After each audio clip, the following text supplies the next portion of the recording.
David and his men reached Ziklag on the third day. Now the Amalekites had raided the Negev and Ziklag. They had attacked Ziklag and burned it, and had taken captive the women and everyone else in it, both young and old. They killed none of them, but carried them off as they went on their way. When David and his men reached Ziklag, they found it destroyed by fire, and their wives and sons and daughters taken captive. So David and his men wept aloud until they had no strength left to weep. David's 2 wives had been captured, Ahinoam of Jezreel and Abigail, the widow of Nabal of Carmel. David was greatly distressed because the men were talking of stoning him. Each one was bitter in spirit because of his sons and daughters. But David found strength in the Lord his God.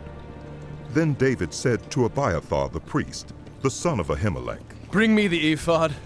Abiathar brought it to him, and David inquired of the Lord, "Shall I pursue this raiding party? Will I overtake them?" Pursue them. He answered, You will certainly overtake them and succeed in the rescue. David and the 600 men with him came to the Besor Valley, where some stayed behind. 200 of them were too exhausted to cross the valley, but David and the other 400 continued the pursuit. They found an Egyptian in a field and brought him to David. They gave him water to drink and food to eat, part of a cake of pressed figs and 2 cakes of raisins. He ate and was revived, for he had not eaten any food or drunk any water for 3 days and 3 nights. David asked him, "Who do you belong to? Where do you come from?" He said, I am an Egyptian, the slave of an Amalekite. My master abandoned me when I became ill 3 days ago. We raided the Negev of the Kerethites, some territory belonging to Judah, and the Negev of Caleb, and we burned Ziklag. David asked him, "Can you lead me down to this raiding party?" He answered, Swear to me before God that you will not kill me or hand me over to my master, and I will take you down to this. He led David down, and there they were, scattered over the countryside, eating, drinking, and reveling because of the great amount of plunder they had taken from the land of the Philistines and from Judah.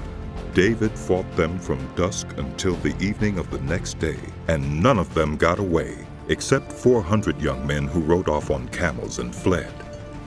David recovered everything the Amalekites had taken, including his 2 wives. Nothing was missing, young or old, boy or girl, plunder or anything else they had taken. David brought everything back. He took all the flocks and herds, and his men drove them ahead of the other livestock, saying, This is David's plunder. Then David came to the 200 men who had been too exhausted to follow him and who were left behind at the Besor Valley. They came out to meet David and the men with him. As David and his men approached, he asked them how they were. But all the evil men and troublemakers among David's followers said, Because they did not go out with us, we will not share with them the plunder we recovered. However, each man may take his wife and children and go. David replied, "No, my brothers, you must not do that with what the Lord has given us. He has protected us and delivered into our hands the raiding party that came against us. Who will listen to what you say? The share of the man who stayed with the supplies is to be the same as that of him who went down to the battle. All will share alike." David made this a statute and ordinance for Israel from that day to this.